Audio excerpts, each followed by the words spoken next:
সংসদে অপারেশন সিঁদুর নিয়ে আলোচনায় নরেন্দ্র মোদী সরকারকে চাপে ফেলতে উদ্যোগে বিরোধীরা। তারপরে পহেলগাঁও হামলার মূল চক্রে সুলেমান সহ ৩ জঙ্গি সেনা অভিযানে নিহত হয়েছে বলে জানায় সরকার। এরপরে ওই ৩ জঙ্গির পরিচয় নিয়ে প্রশ্ন উঠতে থাকে।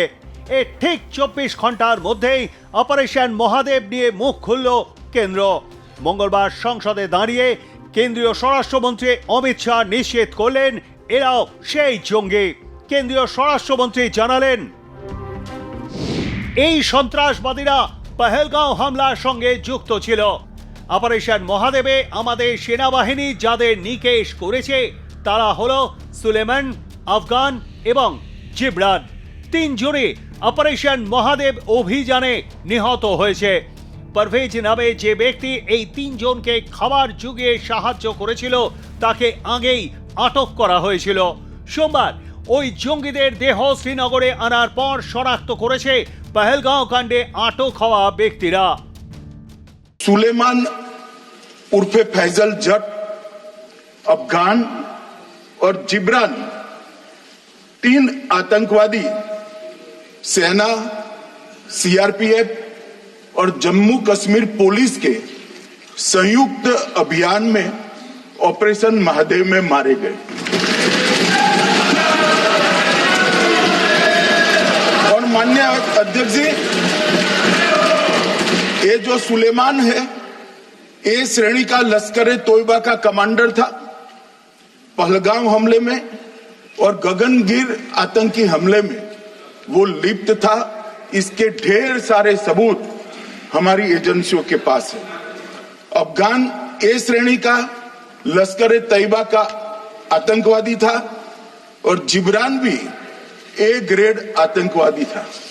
और माननीय अध्यक्ष जी, मैं सदन को और सदन के माध्यम से पूरे देश को बताना चाहता हूं, जिन्होंने बैसरन घाटी में हमारे प्रवासियों को, नागरिकों को मारा था, ये तीनों आतंकवादी ये थे और तीनों मारे गए। অপারেশন সিঁদুরের পরেও পহেলগাঁও হামলায় যুক্ত জঙ্গিদের খোঁজ না মেলায় বারবার বিরোধীদের কটাক্ষের মুখে পড়ে বিজেপি সরকার। ৩ জঙ্গি নিকেশের পরেও কংগ্রেসের সহ বিরোধী দলগুলির প্রশ্ন তোলে, এরাই কি পহেলগাঁও হামলার ৩ জঙ্গি? এরা যে পাকিস্তানি জঙ্গি তার প্রমাণ কে? মঙ্গলবার সংসদে দাঁড়িয়ে বিরোধীদের নিশানা করে অমিত শাহ বলেন, আমি ভেবেছিলাম পহেলগাঁও কাণ্ডের সঙ্গে যুক্ত সন্ত্রাসবাদীদের মৃত্যুর খবরে বিরোধীরা খুশি হবেন, কিন্তু দেখলাম তারা বিষয়টি নিয়ে খুশি নন, বরং এ বিষয়ে তারা হতাশ হয়েছেন। পাশাপাশি সংসদে দাঁড়িয়ে কংগ্রেসকে এক হাত নিলেন স্বরাষ্ট্রমন্ত্রী অমিত শাহ। প্রাক্তন প্রধানমন্ত্রী জওয়াহরলাল নেহেরুর ভুলেই যাবতীয় সমস্যা বলে দাবি অমিত শাহ। তিনি বলেন, কংগ্রেসের ভুলেই যাবতীয় সমস্যার সূত্রপাত। সেই সময় বিভাজন খারিজ করলে পাকিস্তানি থাকতো না। ওরা যুদ্ধ নিয়ে প্রশ্ন তুলছে। আমি বলবো, আজ যে পাক অধিকৃত কাশ্মীর নিয়ে এত সমস্যা শুধুমাত্র জওয়াহরলাল নেহেরুর জন্য। উনি 1960 সালে পাকিস্তানকে সিন্ধুর 80% জল দিয়েছিলেন। তখন যদি পাক অধিকৃত পাকিস্তান ফেরত নেওয়া হতো তবে আমাদের ওখানে অভিযান চালানোর প্রয়োজন পড়তো না। 1971 সালে গোটা দেশ ইন্দিরা গান্ধীকে সমর্থন জানিয়েছিল। উনি পাকিস্তানকে 2 ভাগে ভেঙেছিলেন।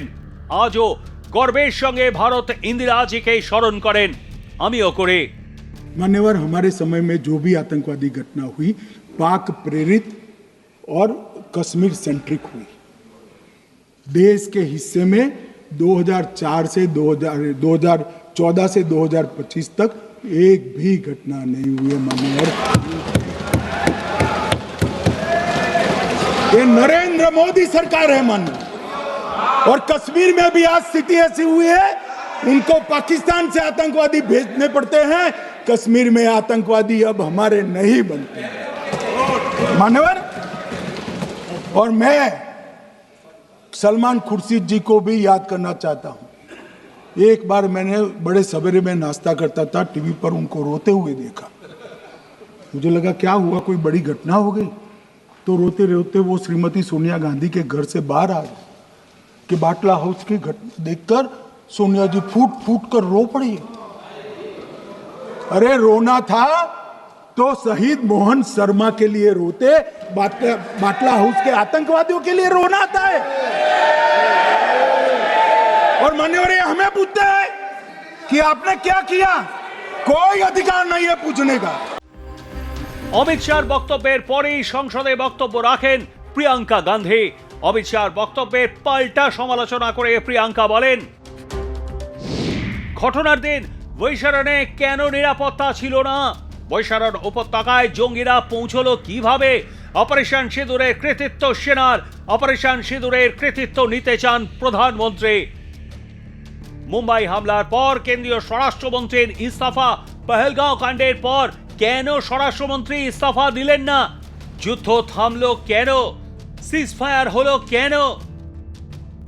আমেরিকার প্রেসিডেন্টের কথায় কিনা যুদ্ধ বন্ধ হলো। এটাই প্রধানমন্ত্রীর সবচেয়ে বড় দায়িত্বহীনতা। कल माननीय गौरव गोगोई जी ने अपने भाषण में पूछा गृह मंत्री जी से, क्या आपकी जिम्मेदारी नहीं थी? मैं देख रही थी। राजनाथ जी, रक्षा मंत्री जी यूं यूं अपना सर हिला रहे थे, कुछ बोले नहीं।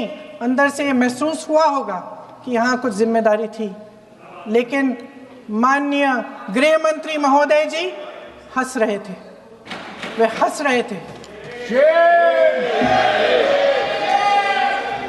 अध्यक्ष महोदय, कल सत्ता पक्ष और आज भी सत्ता पक्ष के नेताओं ने 2008 के मुंबई के हमलों का जिक्र किया, बार बार कहा कि मनमोहन सिंह जी की सरकार ने कुछ नहीं किया। ये तो जानकारी होगी ना कि उसी समय जब वो आतंकवादी हमला चल रहा था तभी उन आतंकवादियों को मार डाला था, एक बचा था और उसको भी फांसी दे दी थी 2012 में। महाराष्ट्र के मुख्यमंत्री ने इस्तीफा दिया। देश के गृह मंत्री ने जिम्मेदारी लेकर इस्तीफा दिया। एक जवाबदेही थी पब्लिक के प्रति, एक जवाबदेही थी इस देश की जनता के प्रति, इस देश की धरती के प्रति। उत्तर प्रदेशे सांसद अखिलेश यादव मंगलवार तार बक्तृताয় केंद्रेर भूमिका निये प्रश्न तुललेन लोकसभाয়। तार कथाয়, অপারেশন সিঁদুর বাইরের দেশের লোকদের মধ্যস্থতায় থামানো হয়েছে, এটা আমাদের সরকারের ব্যর্থতা।